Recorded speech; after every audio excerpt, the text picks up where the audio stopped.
In today's episode, how to stay calm and positive in life, even when everything goes wrong. We'll explore ways to bring more clarity, calm, and mindfulness into your day. If you enjoy this video, don't forget to give it a thumbs up and hit that subscribe button so you won't miss any of the inspiring stories and wisdom we'll share next. Have you ever felt like life is moving way too fast?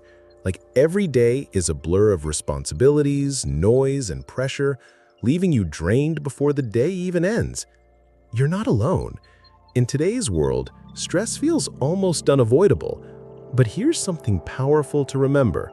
Even in the middle of chaos, peace is possible. Buddhism has been teaching this truth for over 2,500 years, offering simple yet profound wisdom to help us calm our minds, stay grounded, and find joy no matter what's happening around us. Think of this video as your moment to pause, breathe, and reset. We're going to explore timeless Buddhist principles that can transform the way you approach life's challenges.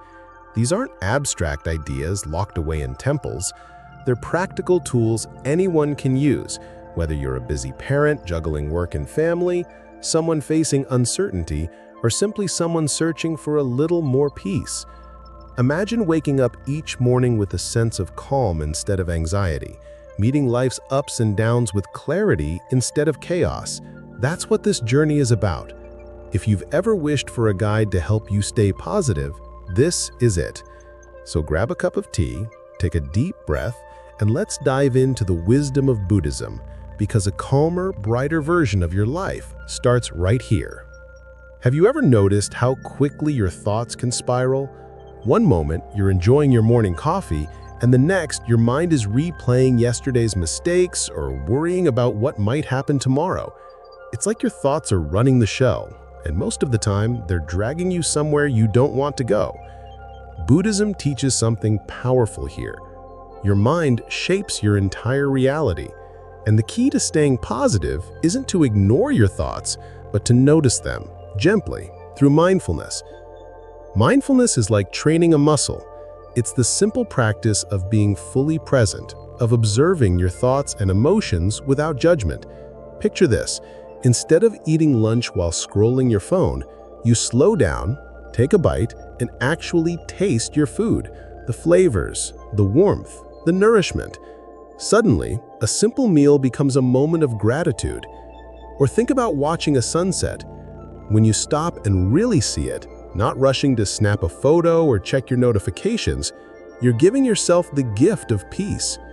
Our minds love to wander, often into negativity, rehashing old conversations, worrying about what-ifs, but mindfulness brings you back to this moment, where life is actually happening. It doesn't mean your problems disappear. It means you face them with a clear, steady mind. And here's the beauty of it. When practiced daily, mindfulness rewires your brain. Science even backs this up. Studies show it reduces stress, improves focus, and boosts emotional well-being. You don't need hours of meditation to start. Try this. Take just 30 seconds right now. Close your eyes, inhale deeply, feel the air fill your lungs, and exhale slowly. Notice the sensation of your breath. That's mindfulness in its simplest form. The more you nurture this habit, the more you plant seeds of positivity in your mind. And just like a well-tended garden, your inner world will bloom with peace and gratitude. Gratitude. It's a word we hear all the time, but how often do we truly practice it? Most of us say thank you out of habit, but in Buddhism, gratitude isn't just good manners. It's a powerful spiritual practice that can completely shift how we see the world. Imagine waking up tomorrow, and instead of thinking about what's missing, your first thought is, wow, I get another day. That simple shift in focus changes everything. Gratitude has this incredible ability to quiet the mind's constant search for more. Think about it. How much of our stress comes from chasing things we don't yet have? A better job, more money, a different life. But when you stop and appreciate what's already here: the warmth of sunlight on your face, the laughter of someone you love, even just the fact that you're breathing. You start to realize that life has been generous all along. Here's a simple way to make gratitude a daily habit. Every night before you sleep, write down 3 things you're thankful for. They don't have to be big. Maybe it's your morning cup of coffee, a kind word from a friend, or even something difficult that taught you a lesson. Over time, you'll notice something powerful. Your perspective begins to change. The more you focus on blessings, the less room there is for negativity. Even challenges carry gifts if we're willing to see them. Maybe a tough season in life helped you develop resilience, or a painful moment revealed who truly cares for you. Gratitude doesn't mean pretending everything's perfect. It means finding light even in the shadows. And here's what's amazing. Science backs this up. Studies show that practicing gratitude regularly can lower stress, improve sleep, and increase happiness. So, why not start today? Pause for a moment and look around. What's one small thing you can appreciate right now? Gratitude isn't just a feeling, it's a choice, a way to rewire your mind for joy. Let me ask you something. Have you ever caught yourself saying things to yourself that you'd never say to someone you love? Maybe it's that voice in your head whispering, "You're not good enough," or "You always mess things up." We often become our own harshest critics, carrying words that tear us down instead of building us up. But here's the truth. The way we speak to ourselves shapes everything. Our confidence, our happiness, even the way we see the world. Buddhism teaches the importance of compassion, and that includes compassion for yourself. Imagine having a friend who's always patient and encouraging, someone who reminds you of your worth even when you stumble. Now, imagine being that friend to yourself. What if instead of saying, "I'm such a failure," you said, "I'm learning, I'm growing, I'm human"?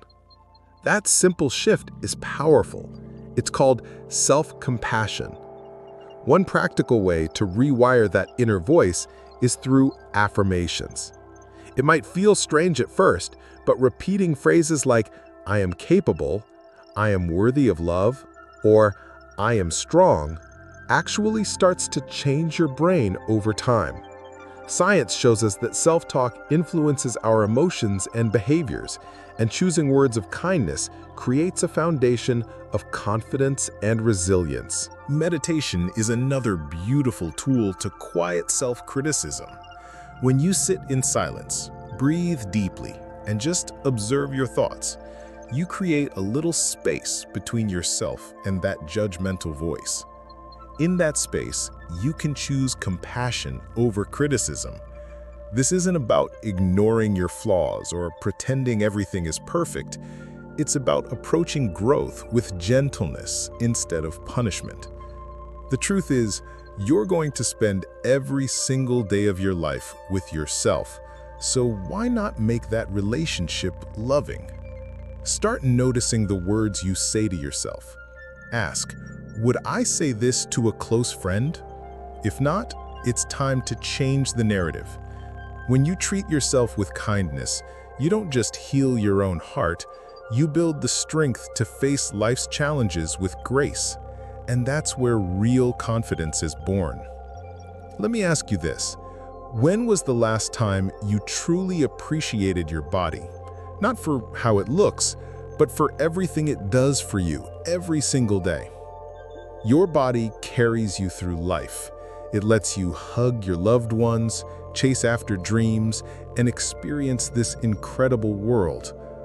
In Buddhism, the body is often seen as a sacred temple, a home for your mind and spirit.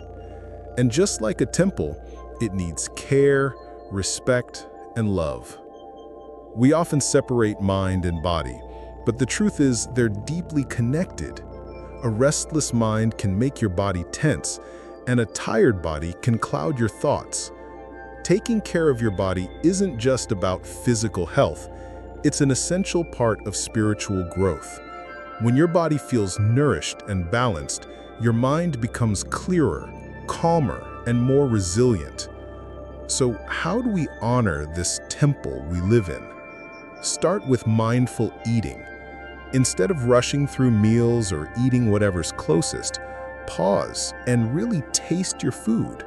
Notice the colors, textures, and how it fuels you. It's not about strict diets. It's about listening to your body's needs and giving it what helps it thrive. Movement is another act of love for your body. You don't need to hit the gym for hours. Even a simple walk in the park, stretching in the morning, or practicing gentle yoga can restore energy and lift your mood. Pair that with rest, deep, intentional rest. Sleep isn't a luxury, it's the way your body repairs and renews itself. And then there's meditation, the bridge between body and mind. When you sit in stillness and focus on your breath, you're not just calming your mind, you're soothing your body too. It's like hitting the reset button, allowing both mind and body to recharge. Your body is more than a tool to get through life.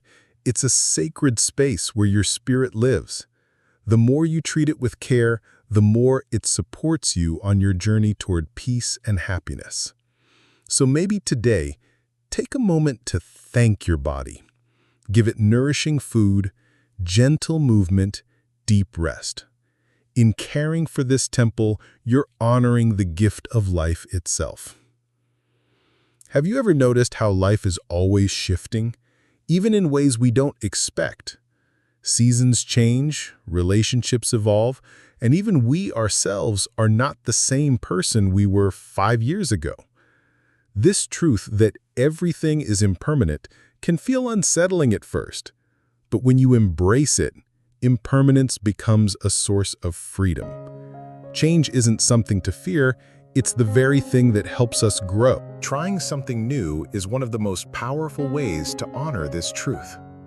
It doesn't have to be something dramatic. It could be as simple as learning a new skill, taking a different route to work, or starting a creative hobby you've always been curious about.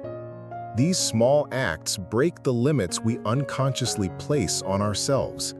When we dare to step into the unknown, even in tiny ways, we discover new parts of who we are. Of course, new things can feel intimidating. There's always that voice that whispers, "What if I fail?" But here's the secret. Courage isn't the absence of fear, it's moving forward in spite of it. Think about a tree in a strong wind. It bends, it doesn't break. That flexibility is what makes it resilient. In the same way, learning to adapt makes us stronger and more grounded no matter what life throws our way. You don't have to change everything overnight. Start small. Try a new food, take a class, speak to someone you wouldn't normally approach. These little choices create ripple effects. Over time, they expand your comfort zone and open your heart to life's possibilities. Growth doesn't come from staying in the same place. It comes from being willing to explore. So ask yourself, what's one new thing you could try this week? It could be the start of something beautiful. Remember, life isn't meant to be lived on repeat. The more you lean into change, the more fully you'll experience the richness of being alive. Have you ever felt overwhelmed by your own ambitions? Like the goals you set for yourself are so big, you don't even know where to start? In Buddhism, there's a teaching called the middle path. It's about balance, not going to extremes, not pushing yourself to burnout, and not staying so comfortable that you never grow. This wisdom applies beautifully to goal setting. Instead of aiming for massive change overnight, imagine breaking those big dreams down into small, realistic steps. Want to get healthier? Start by drinking more water today. Want to learn a new skill? Commit to 10 minutes a day instead of 2 hours. These tiny actions may feel small at first, but they build momentum. Over time, they create real, lasting transformation. And here's something we often forget. Every small win deserves to be celebrated. Did you stick to your plan for a week? Acknowledge it. Did you make one brave choice that moved you forward? That's progress. When you celebrate those little milestones, you're training your mind to stay motivated and resilient. Think of your goals like climbing a mountain. If you only stare at the peak, you'll feel discouraged. But if you focus on one steady step at a time, suddenly the climb feels possible. And with each step, you become stronger, wiser, and more confident in yourself. The middle path reminds us that life isn't about rushing to the finish line. It's about embracing the journey. Your growth is happening right now in these small, consistent actions. So take a breath, revisit your goals, ask yourself, what's one simple step I can take today? That's all you need to start building a future you're proud of without losing your peace of mind. When was the last time you did something just because it made you happy? Not because it was productive, not because it checked a box on your to-do list, but because it filled your heart with joy. Somewhere along the way, many of us started treating joy as a luxury, a reward we'll give ourselves someday when everything else is done. But here's the truth. Joy isn't a luxury. It's a necessity for your emotional well-being. Happiness isn't something you stumble upon by accident. It's something you cultivate through mindful choices. Think about it. A simple walk in nature, laughing over coffee with a friend, picking up that creative hobby you once loved, or even just sitting in silence with a warm cup of tea. These aren't trivial activities. They're moments that refuel your soul, helping you show up for life with more energy, patience, and love. Your relationships and environment matter too. Surround yourself with people who inspire and uplift you. Those who remind you of your worth, not those who drain your spirit. The places you spend time in also shape your emotions. Even small changes like adding plants to your home or keeping your favorite book nearby can create a sanctuary of peace. And remember, true happiness is deeply connected to self-care. It's not selfish to take time for yourself. In fact, it's essential. When you nurture your own well-being, you have more to give to others. This is what intentional living is all about. Choosing joy on purpose every single day, no matter how small those moments may feel. So ask yourself, what's one small thing you can do today that would bring you genuine joy? Go for that walk, call that friend, pick up that paintbrush. Happiness isn't waiting at the finish line. It's here, in these simple choices you make to care for your soul. If there's one message Buddhism teaches us about living a fulfilling life, it's this. Peace and positivity aren't things you chase, they're things you cultivate. Through mindfulness, gratitude, kindness towards ourselves, healthy living, adaptability, balance, and joy, we build a life that feels whole and grounded. This isn't about pretending challenges don't exist or forcing ourselves to stay positive no matter what. It's about meeting life's ups and downs with clarity and compassion, like a calm river that flows steadily even when rocks appear in its path. When you live mindfully, even the simplest daily actions, a breath, a meal, a kind word, become part of your spiritual journey. Gratitude shifts your focus from what's missing to what's already here. Taking care of your body becomes an act of respect for the incredible vessel carrying you through life. And when you practice balance and adaptability, you realize that growth often happens in those moments of discomfort when you choose courage over fear. Positivity, then, isn't a mood. It's a practice. It's a choice we make again and again, no matter what's happening around us. You don't need a perfect life to find peace. You only need a steady heart and a willingness to live with intention. So as you move forward, ask yourself, how can I bring mindfulness into this moment? How can I choose gratitude today? How can I turn even ordinary tasks into opportunities for growth? Because when you live with awareness and compassion, you're not just surviving, you're thriving, and your presence becomes a source of light for the world around you.